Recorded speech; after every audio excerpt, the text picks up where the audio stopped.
कभी कभी जिंदगी हमें उन रास्तों पर ले जाती है जिनके बारे में हमने कभी सोचा तक नहीं होता, और फिर वही रास्ते हमारी सबसे बड़ी कहानी बन जाते हैं। मेरी जिंदगी भी कुछ ऐसी ही थी। मेरा नाम आरोही है। मैं अपने मम्मी के साथ रीवा में रहती थी। पापा को गुजरे हुए साल हो चुके थे और मम्मी की भी तबीयत अक्सर खराब रहती। मैं एक छोटे से स्कूल में टीचर थी। मुझे रेलवे स्टेशन से अजीब सा लगाव था, शायद इसलिए क्योंकि मेरे बचपन की सबसे ज़्यादा यादें रेल्स, प्लेटफॉर्म और स्टेशन की गर्म चाय की प्यालियों से जुड़ी हुई थी। पापा कंडक्टर थे। उनके जाने के बाद मैं अक्सर रात को प्लेटफॉर्म पर जाकर उनके बारे में सोचा करती थी, पर मुझे बिल्कुल अंदाज़ा नहीं था कि एक रात एक स्टेशन मेरी पूरी ज़िंदगी हिला देगा। एक स्टेशन जो किसी मैप पर मौजूद ही नहीं था।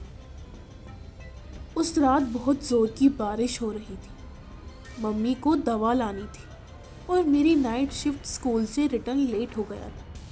लोकल स्टेशन से गुजरते वक्त मैंने सोचा, चलो चाय पी लेती हूँ थोड़ी देर रुककर, तब तक बारिश भी कम हो जाएगी। बारिश इतनी तेज थी कि प्लेटफॉर्म के नीचे से सफ़ेद धुंध जैसी ऊपर उठ रही थी। अजीब सा माहौल था, थोड़ा सुकून देने वाला, थोड़ा डराने वाला।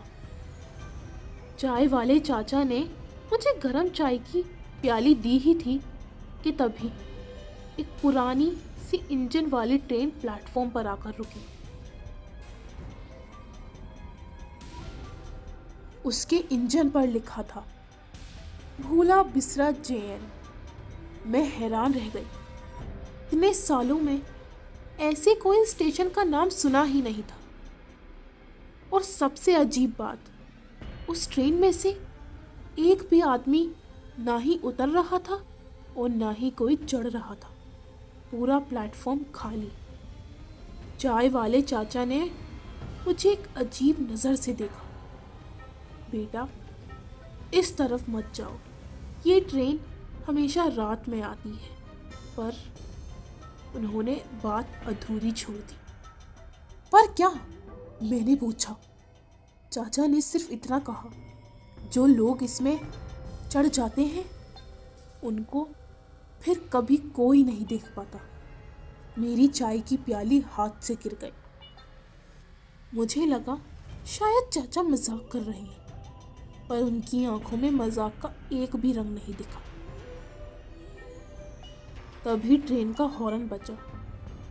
एक पुराना, भयानक, गहरी सी आवाज़। एक सेकंड के लिए लगा जैसे किसी ने मेरे कान में सालों पुरानी कोई कहानी फूंक दी हो।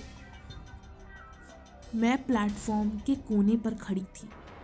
अचानक ट्रेन के पहले डब्बे का दरवाज़ा खुला और मुझे एक आदमी खड़ा दिखाई दिया।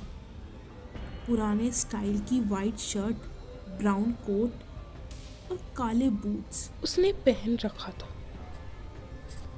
पर सबसे अजीब बात, उसका चेहरा।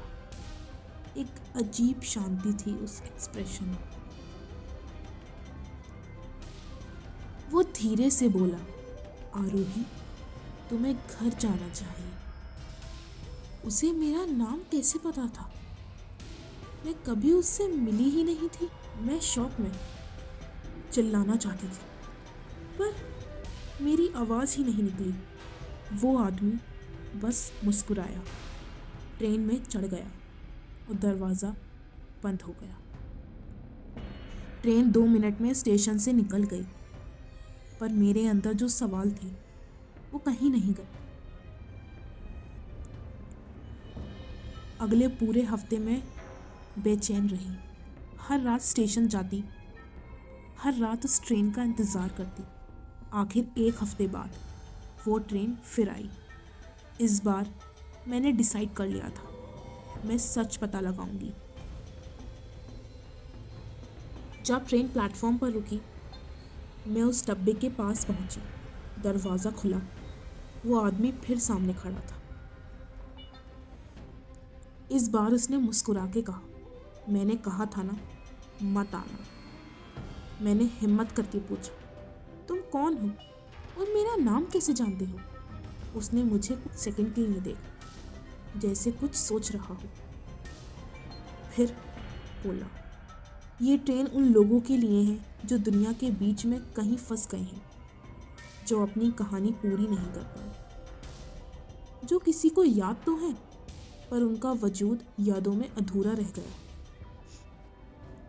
मैं कुछ समझ ही नहीं पाई।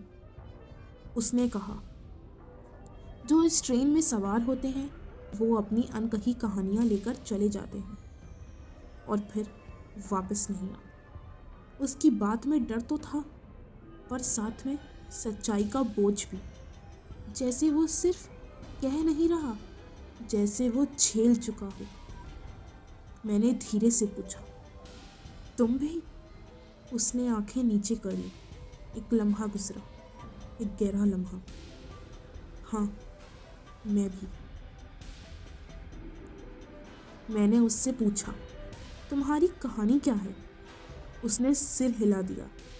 अगर बता दिया तो तुम वापस नहीं जा पाओगी। वैसे भी मैं जाने कहाँ वाली हूँ, मैंने कहा। उसने मुझे कुछ सेकंड देखा और फिर कहा, अगर सच में सुनना चाहती हो तो ट्रेन में चढ़ जाओ।